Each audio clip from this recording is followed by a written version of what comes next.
For 2025, the Volkswagen Tiguan is entirely redesigned, and with that comes a whole new technology suite. So today we're going to show you how to use the digital cockpit here in the new Volkswagen Tiguan. Hey everybody, it's Charlie from DM Moto, and if you recently purchased a new 2025 or up VW Tiguan, or maybe you're using one for an extended period of time, please ignore the airbag light that might come up on yours, and follow along on this video here to kind of learn how to use this system. This is an SEL model that's coming with the 15-inch digital cockpit center screen, but the 12.9-inch smaller screen should work similarly, just in a smaller form factor, and they should all have the same digital cockpit gauge cluster. Now, if you do want to see more on the Tiguan, check the link below. We've got a full pros and cons review, we've got a fuel economy test, and a dedicated breakdown on the 12-speaker Harman Kardon sound system found in this SEL model. And if you'd like to see more on any of the cars we've tested, sign up below to become either a DM Moto member or just subscribe to the channel. And I also just highly recommend spend time with your car. Learn how to use it, learn where the controls are, get comfortable with it. You're going to enjoy it that much more. First off, starting here in front of us, let's take a look at the controls. Fortunately, here we've got nice, real physical buttons on this Tiguan. I don't know if Volkswagen's permanently moving away from the haptic controls on some of their steering wheels, but I will say I much prefer this format with the nice clicky buttons. You've got volume, track selection, cruise control settings here, and then controls for both your heated steering wheel as well as voice commands, and then controlling the gauge cluster right up here. Way over on the left, you have some light controls, but that is just about it for physical controls around the cabin, although you do have your shifter right here in front of you as well. Taking a look at this high-definition screen in front of us, there are a few different main screen views, which you cycle through here with this view button, and then you can customize what's found within the different clusters as well. So there's a decent chance you'll get the car here from the dealership, and it'll have this sort of gauge pod display. Up in the top, you see the clock on the outside temperature. Moving down along the left, you have your tachometer and some information in the middle. Right now, we're seeing average fuel economy, but we can customize that. Bottom left, you see the gear selected. Moving along the bottom to the right, we see distance to empty and a fuel gauge, our drive mode. Coming up, the analog speedometer with another configurable display in the middle. And then in the middle of everything, a digital speed, as well as some cruise control information, active driving information, and the speed limit. First, you can press this view button and then see this information displayed differently. So this screen, a little bit more modern looking, gets rid of the analog gauges, still gives you that information. Clicking through, you get a big kind of sporty tachometer in the middle with digital speed. Again, still the customizable displays on right and left. And then we're back to that display. Then if you use these buttons here, you can toggle up and down to get information in the middle. So this is sort of driving information. And then we see a big map, which again, if we're pressing view, we can view the map a little bit differently, okay? And then if we press OK, we can adjust the zoom of the map. Pressing up and down again gives us a little bit more of an active driving display, and then back to that information. Then if you press right or left, you get to customize the right or left screens. And you can go through and choose things like odometer. Do we not really have the odometer generally? Wow, that's interesting. Operating temperatures. Navigation information. Audio information, phone information, engine stop start info, a compass, destination information if you have navigation set, and then we can get into the settings, and you can choose which screens toggle onto there. So say, for example, if you never use a compass, you can deselect that, and then come back, and then when you're back here, then you'll never see the compass as you scroll through these options. So a good bit of customization there. You can really get the screen customized to how you like it and the information you want to see at any given time. Now making our way to the center screen. This is a large screen here, and for people who don't like tablets tacked on to dashes, you're not going to like this one, but you gotta admit it shows you quite a lot of information. It's a high resolution, and as we'll see here in a minute, it's fairly snappy to use. Now I will say, from a seating position, I don't like how far away it is. It's not as bad as some of the screens that are way, way up as far as the gauge cluster and use a single piece of glass like a lot of the Korean brands, but without any sort of center rotary control or a screen that's closer, I do find that I'm having to lean off my seat back in order to come up and touch the screen. That gets frustrating when you're dealing with the climate control that we have here. Now you do have physical controls here for temperature, but if you want to change fan speed or direction, you have to use the touch screen. And I'm not a big fan of that. It's just that I'm not. I'm sorry. I have interacted with many vehicles that have this, but still not my preferred way of doing it, especially when the screen is so far away. Again, I don't know why we have an airbag here. I'm going to take my bag off the seat here, see if that has something to do with it. I don't think it does, though. But other than that, for physical controls, you have a volume slider underneath the screen. Coming down here into the center console area, you have the engine stop-start, a multifunction knob here that will control volume, and then if you click it, then you can control drive mode or swipe through. It's a little screen right there, and control the atmosphere. So say, for example, you click joy, then you get pink all around the vehicle. I would like to see them do more with this multifunction display down here, although they're kind of walking this fine line between being cumbersome, confusing, and convoluted, and just being easy to use. But I certainly love having a nice physical way to scroll on the volume as opposed to using this slider. This is the home screen of the Volkswagen digital cockpit system. So we see the map kind of here in the center, and then on the right you have a scrollable menu that shows you various information about your vehicle, and then media down here, as well as a configuration wizard. And then if you slide over, you have more applications that are customizable. So if you press and hold, then you get the ability to move tiles around. Say, for example, you want radio and media up here. You can select that to swap it out. And it's not really a touch and slide environment. You say, for example, you never use this phone screen. You could switch that out to be climate control. And then if we come back home, then in this screen, we've got a nice big climate control screen that's always up and some media. Let's do something like, okay, this is our main home one. If we press and hold, I don't want this configuration wizard. Let's have that be climate control. And that essentially just gives us auto on or off. That's interesting. So a good bit of customization there, and if you own this vehicle, you're going to want to customize your home screens to exactly how you expect to use them and what's going to be most useful for you in your daily driving.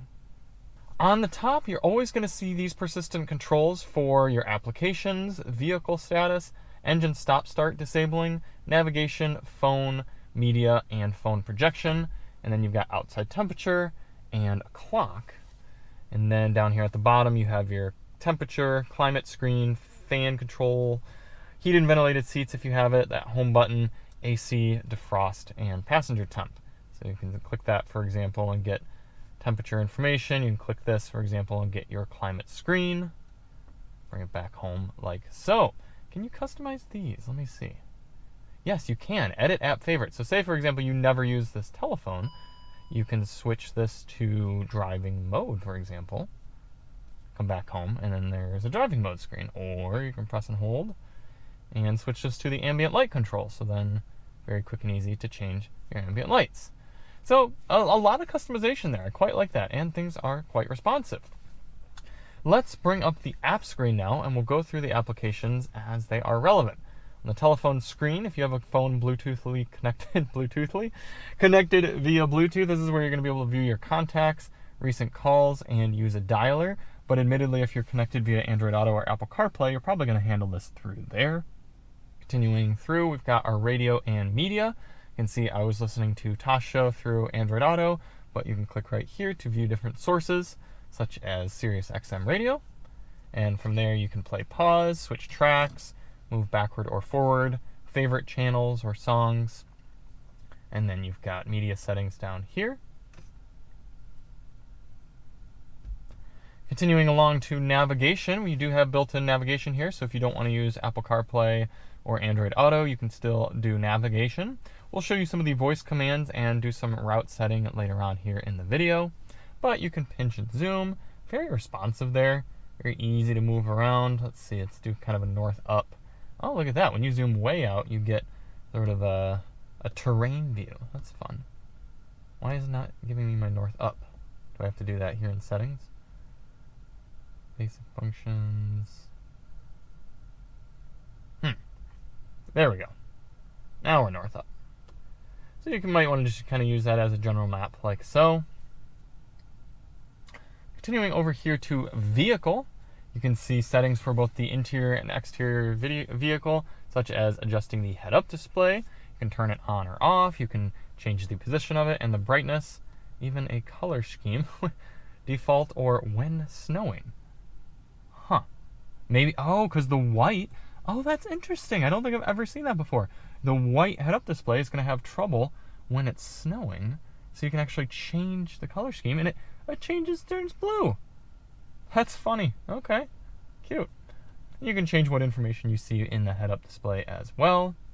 Under Cockpit, we've got driving data. You can reset some of the data that you see here in the center screen by the gauge cluster. Interior lighting, you can adjust how bright your displays are. I don't like having to adjust the display brightness within the display, but I understand why it's there. It's under seats.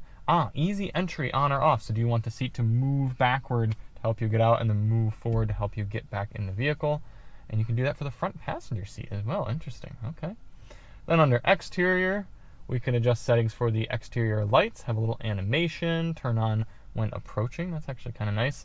Duration of the exit and entry lighting, and different animation options for the tail lights. Okay, interesting. For the mirrors, do you want them to fold in when you lock the car and lower when you put the vehicle in reverse?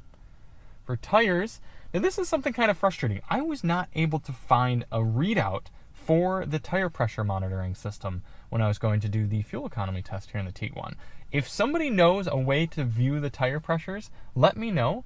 But from what I can tell, like if I go to status here and I go to tires, all it does is it tells me that they are good. And if you use the voice commands, listen to this. What are my tire pressures? The tire pressures are okay. It just tells me that they're okay, but what if I want to know specifically what they are? I have not been able to find a way to do that, so I had to check them manually. But anyway, headlights. So we already, dynamic cornering lights. Cool to have that at this price point. And automatic headlight control during rain, light assist, convenience turn signals. You can adjust those.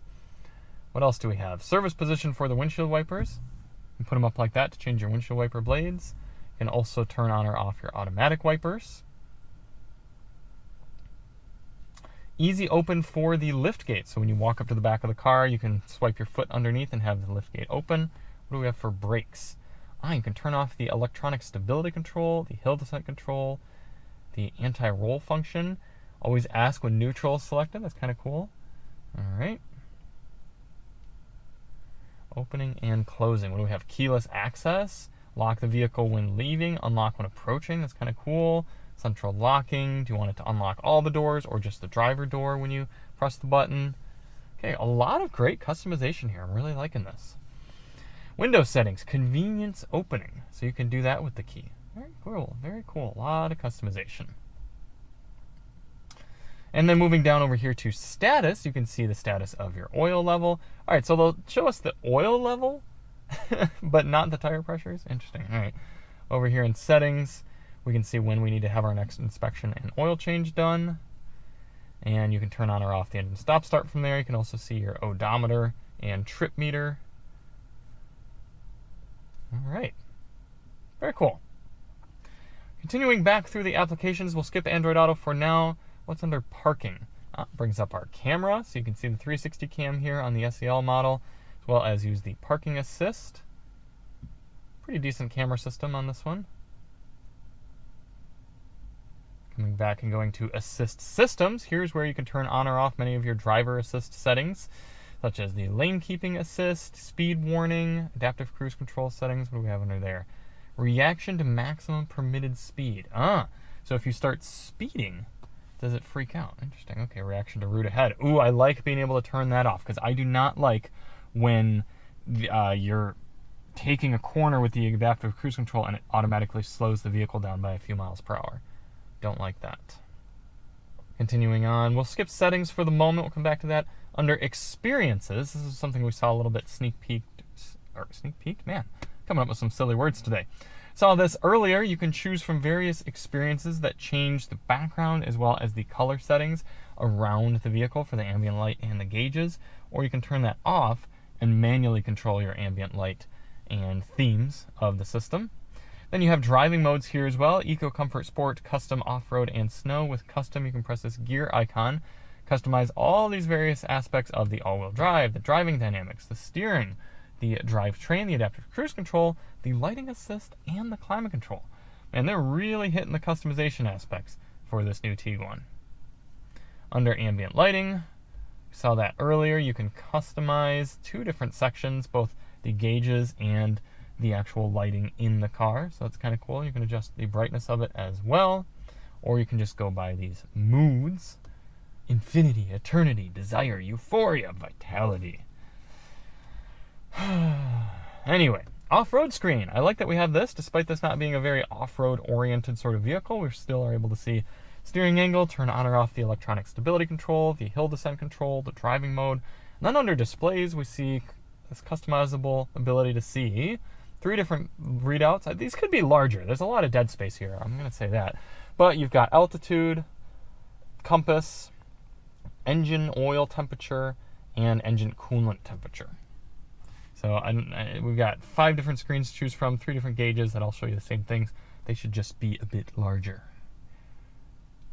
Continuing around, we have a seat screen. We actually have a massage functionality here in these seats. Very impressive for this price point. Massage works decently well too. You can toggle that on or off with the button on the side of the seat, or you can use a screen. You can also adjust the driver and passenger controls. Kind of cool there. And you have seat memory as well, 1, 2, and 3. Continuing over here to sound settings, this is going to be where you adjust your equalizer as well as your balance and fader and volume for various aspects of the infotainment system. Continuing along, we have IDA. That's the Volkswagen's virtual assistant or voice control system. We'll get into that more here in a little bit. You have a tips and help screen. This is going to help you use this system if my video wasn't helpful enough. Maybe remind you different ways you can do things, like using the touch slider or reprogramming the function keys.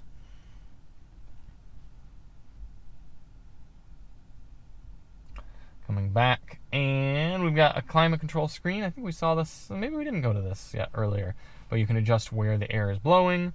You can adjust, is it smart, such as I just want warm feet. You can have the climate control set that up for you. And also just the rear climate control from here.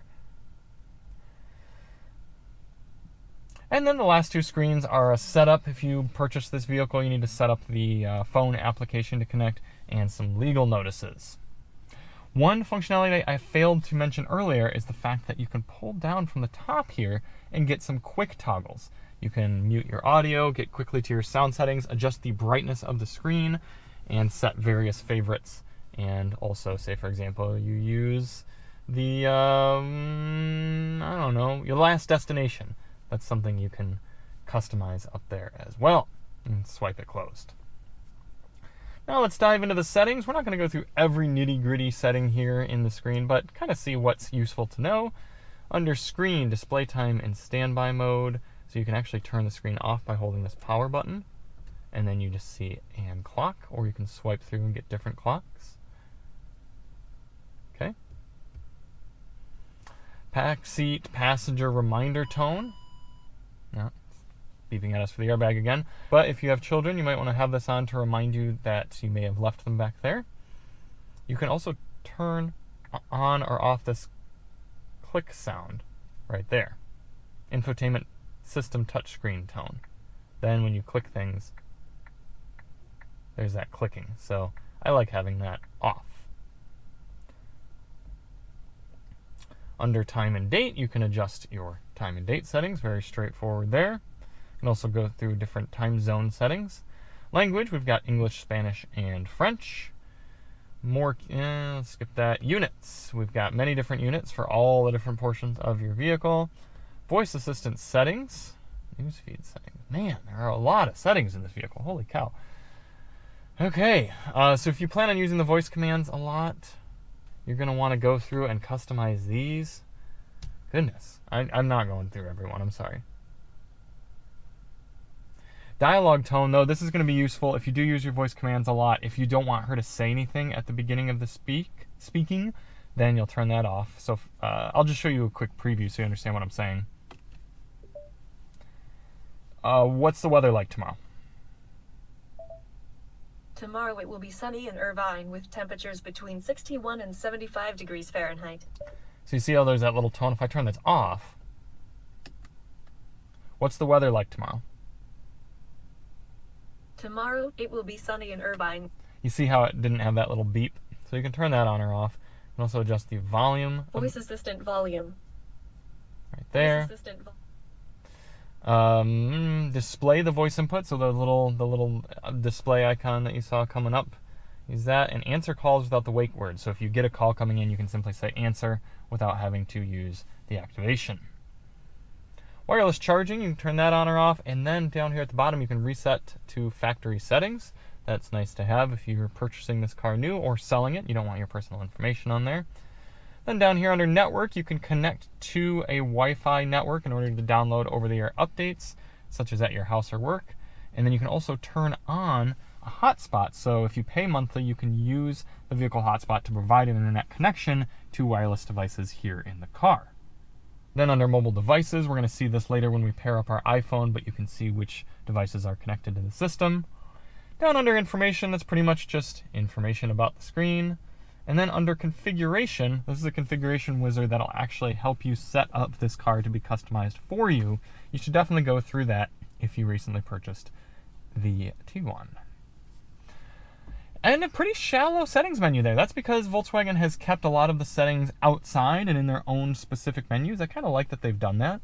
So don't have to jump through a bunch of different screens there in the settings. Now, voice commands. Now, we saw them a little bit here earlier, but if we go to this screen and then come over to Ida, I am Ida, your personal voice assistant. Did you know I can make small talk? Okay.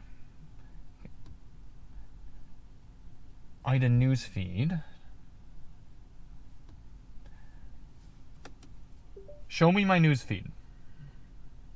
All right, you can find more information on the screen. So this is pretty much telling you anything you need to know about your car or your personal information.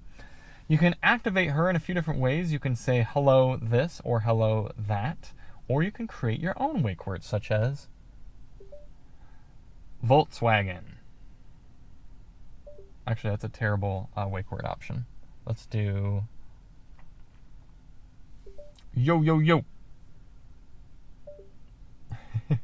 So then I can be, say, in my home screen and just go, yo, yo, yo, navigate to Starbucks. There are multiple search results. Could you please select an entry from the list? Go to the closest one. Please say the address in United States. Navigate to the nearest Starbucks. There are multiple search results. Could you please select an entry from the list? 1. Line 1. Okay, Starbucks, 5359, University Drive, Irvine. Drive safely. So Destination is on a limited access road. okay. So Please take a U-turn now and continue Stop. to follow Alder. Cancel nav. Stopping route guidance. So still not quite as intuitive as one of the Google-based systems where you can simply just say, okay, navigate to this, and it just goes. Instead, it still has to ask you a number, and it has to read out the address and everything. But a lot better than a lot of the systems we've used for integrated navigation. A lot of effort put in by Volkswagen to have their own system, but hopefully it was worth it to them. And you can do a lot of other natural language things like, hey, Volkswagen, what was the score of the... Why didn't that work? Hey, Volkswagen. Hey, Volkswagen. Oh, sorry, it's hello. Hello, Volkswagen. Isn't it? Wasn't that one of the wake terms? Oh, it's not selected. Okay. All right, let's try that. Hello, Volkswagen. What was the score of the Rams game last night? The Los Angeles Rams lost to the San Francisco 49ers 23-26 yesterday. Tough. So, pretty decent voice command system there. Not too disappointed with it. Now let's show you Apple CarPlay and Android Auto. I've already got my Pixel 9 Pro paired up wirelessly for Android Auto. So let's go up here and we see Android Auto taking up nearly the entire screen all the way wide, but then keeping your persistent menus on the top and bottom. I really like that setup. It looks good, very easy, and still gives you a good amount of functionality. You've got your Android Auto menu icons on the left, Google Maps and media. Let's bring up Google Maps full screen. Very responsive, good refresh rate. Happy with that. And then let's bring up YouTube Music. You can see things flip-flop there, YouTube Music. And let's hit our super mix, see what we're getting. Some Ariana Grande featuring Doja and Megan. If we come home, then you see again media on the right and maps on the left. Now let me show you how to pair up an iPhone. So we're going to take our trusty iPhone 13 mini here, and we're going to go into the settings screen right there on the iPhone, bring up Bluetooth, and then in the vehicle we're going to go up here to the app screen and go to settings, and then where were we here? Network, mobile devices, and if we wait a moment, we should see right here on the phone, My VW. I click that. Then we see yes, we're going to click that, and pair on the iPhone, allow, connect for CarPlay. Please select the technology. We're going to use Apple CarPlay.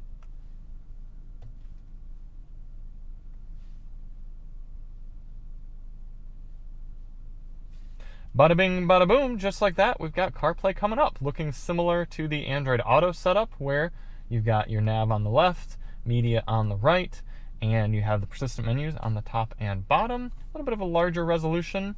Unfortunately, we're not seeing our Google Maps because we don't have a data connection on this phone, so it looks just very basic right here. But it does give you a general idea of what it's going to look like with your applications up. You can see the settings screen, for example. Everything responding very quickly. Good bit of bounce and refresh. I'm happy with that. So there it is, the tech suite here in the new Volkswagen Tiguan. I gotta say, it's one of my preferred systems. It's a bit overwhelming. You gotta learn it. You gotta spend time, do the configuration wizard, learn how to use the car. But once you do, this is a more responsive and powerful system than a lot of what's out on the market. It really puts something like the Toyota system to shame. Now, I'm still a bit partial to the Google-based systems because they work so well, and I foresee them aging better if you own the car for a long period of time. But Volkswagen is using this system in all of their new cars, so it's going to be continually updated and relevant. So, yeah, a lot to like here. So if there are any questions I can answer, ask them below in the comments. I'll try to get back to you. Thank you so much for watching. If you do want to see more on the Tiguan, check the link below for our review videos, and we'll see you on the next one. I'm Charlie from Daily Motor, and as always, drive on.